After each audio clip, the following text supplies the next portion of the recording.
Bonsoir à tous. À la une de l'actualité toulousaine de ce mercredi 4 mars, une quinzaine de personnes ont entamé ce matin une grande marche de soutien aux zadistes. La laïcité au cœur d'une grande journée de formation au lycée Fermat. Et puis, gros plan sur Baxter, un robot collaboratif développé par des étudiants de Paul Sabatier.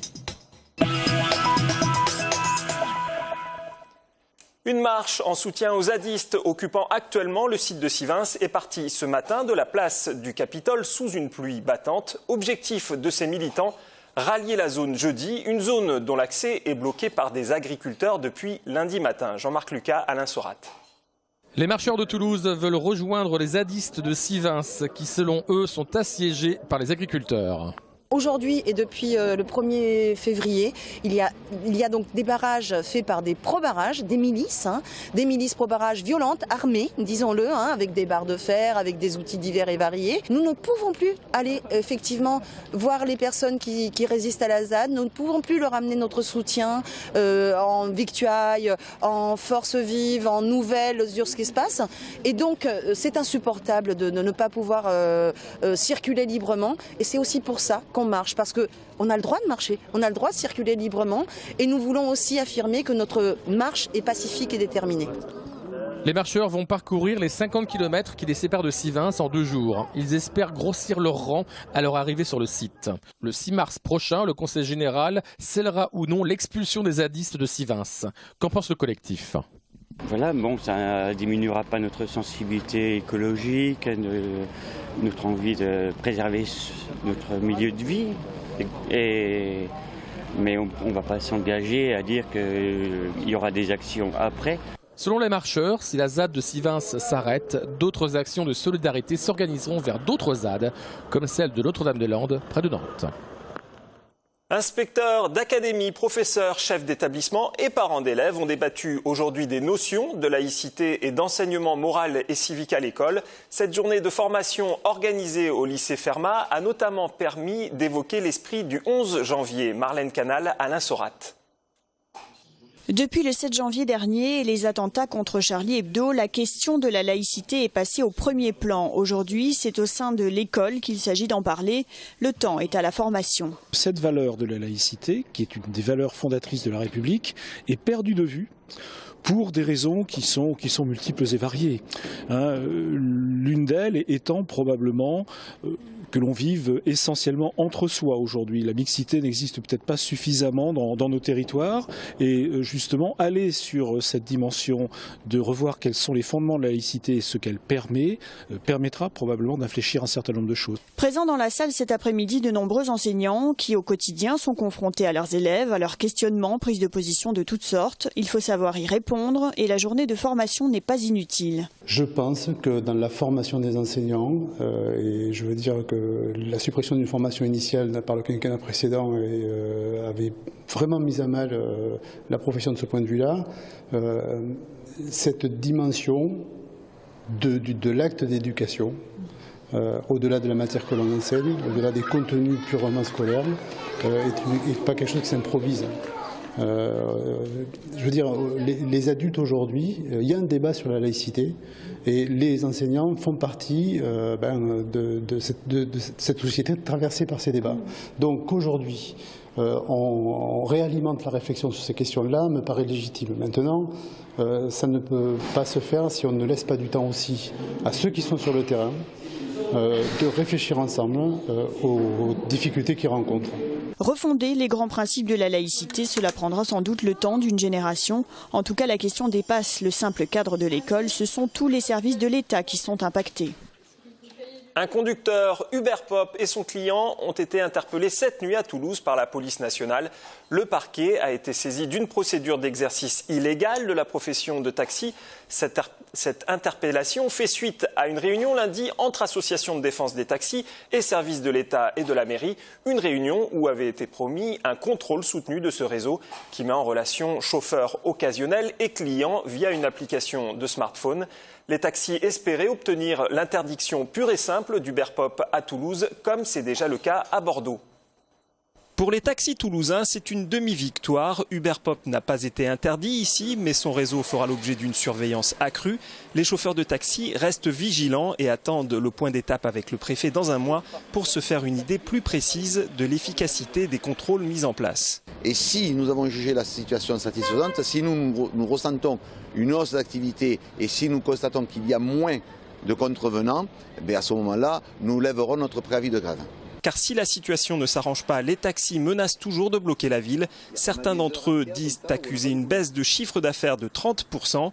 Concernant les chauffeurs occasionnels d'Uber Pop, ils risquent jusqu'à 15 000 € d'amende. Ces derniers, que l'application met en relation avec des clients, ne payent pas de licence, d'assurance professionnelle ou encore de charges. Une concurrence largement déloyale pour Stéphane Abeyou. Les pays qui sont essayés à déréglementer la profession en ont fait les frais. Vous reprenez vos archives, vous constaterez qu'en Belgique, il y a une dizaine d'années, le gouvernement belge avait voulu déréglementer la profession. Ils sont vite revenus en arrière. Si vous déréglementez la profession du taxi, c'est l'anarchie la plus totale. Vous verrez demain le pire et le meilleur. Je pense plutôt le pire. Nous ne nous attaquons absolument pas au secteur visé par les taxis. C'est d'ailleurs pour ça que nous avons une très forte croissance. Aujourd'hui, grâce à un service qui est fiable, économique, extrêmement sécurisé, nous avons énormément de gens qui font appel à notre service, mais qui avant préféraient utiliser leur véhicule et ne faisaient absolument pas appel au taxi. On s'adresse à une autre catégorie de population. Plusieurs taxis se sont plaints d'agressions de chauffeurs d'Uber Pop. Pas sûr que les nouvelles mesures apaisent les tensions entre les deux camps. Lawrence Cannon, l'ambassadeur du Canada en France, était à Toulouse il y a quelques jours. L'objet de son déplacement, louer les atouts de la belle province auprès du monde universitaire et des entrepreneurs. Une quinzaine d'entreprises de la région sont déjà implantées au Canada. L'inverse existe aussi. C'est le cas de CGI, une structure canadienne qui emploie 600 personnes. Anaïs Tourès. Dans le quartier de Basso-Combo, que l'entreprise canadienne CGI, spécialisée dans les technologies de l'information et de la communication, a choisi de s'implanter. Sa collaboration avec le secteur aéronautique représente la majorité de son activité. Nous pensons aujourd'hui que les avions, au vu du carnet de commandes, doivent être produits plus vite. L'usine du futur est dans les airs et pas sur terre. Donc le maintien en conditions opérationnelles. Et pour ce faire, on développe des applications mobiles, d'objets connectés, de big data, qui permettent aussi bien aux opérateurs en usine qu'aux réparateurs de mieux agir, d'être plus performants et aussi de manière un peu ludique. Pour l'ambassadeur du Canada, en visite dans les locaux de la société, il est important de développer les échanges économiques entre la région Midi-Pyrénées et le Québec. Le Canada, de par ces programmes d'innovation et ces programmes de fiscalité, précisément, permettent et encouragent ce genre de choses-là. Il y a un bon nombre d'entreprises qui sont installées ici, au même titre qu'il y a des entreprises françaises de la région qui sont installées au Québec et ailleurs au Canada. Les efforts de promotion sont très... sont très appropriés, sont courants. Une complicité entre la France et le Canada qui devrait perdurer grâce à l'accord de libre-échange entre les deux pays. À quoi ressemblera Toulouse en 2020 ? Joan Busquets, l'urbaniste catalan en charge des aménagements du centre-ville, était à Toulouse en début de semaine. Saint-Cernin magnifié, les berges de la Garonne redorées. Voici quelques-uns des projets actuellement en discussion. Romain Chevalier.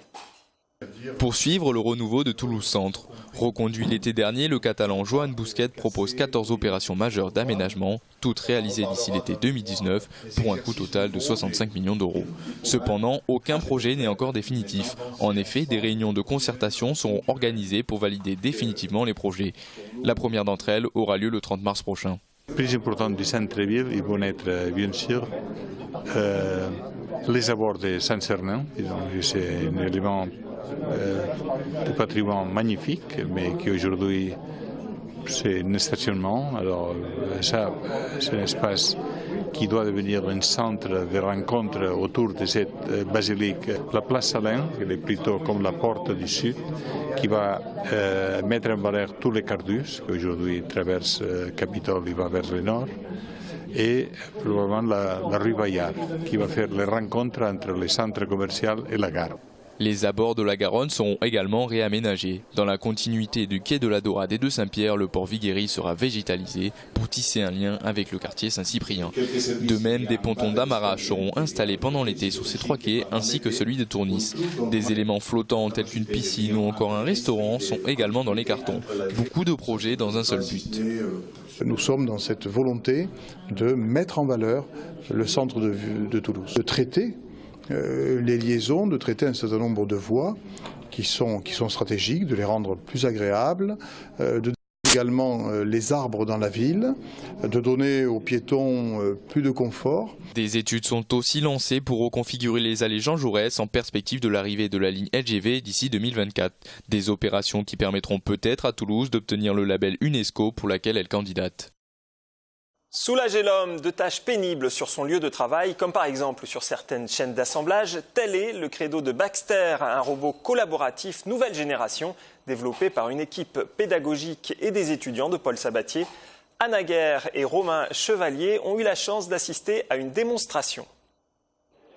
Voici Baxter, le premier robot collaboratif destiné au grand public. Pour les étudiants du CIR et de l'INSET, le projet est une étude de faisabilité. Objectif, vérifier si la collaboration de ce nouveau genre de robot avec l'humain est possible sur des chaînes de montage. Ces robots collaboratifs ont un avantage par rapport aux robots actuels, c'est que ce sont des robots qui sont capables de travailler sans cage. C'est-à-dire que l'opérateur, donc la personne qui va travailler avec, et le robot peuvent travailler dans le même espace sans jamais se blesser. Le but du jeu est de créer des robots capables d'aider les humains, pas de les remplacer mais de les aider, afin qu'ils puissent réaliser des tâches où l'humain pourrait avoir des troubles de santé. Grâce à ces 7 capteurs de force, le robot s'arrête au moindre contact avec son opérateur, une technologie de pointe pour éviter tout danger. Vision 3D, caméra, mouvement, tout a été bien réfléchi. Au niveau de l'installation du robot, les applications sont multiples.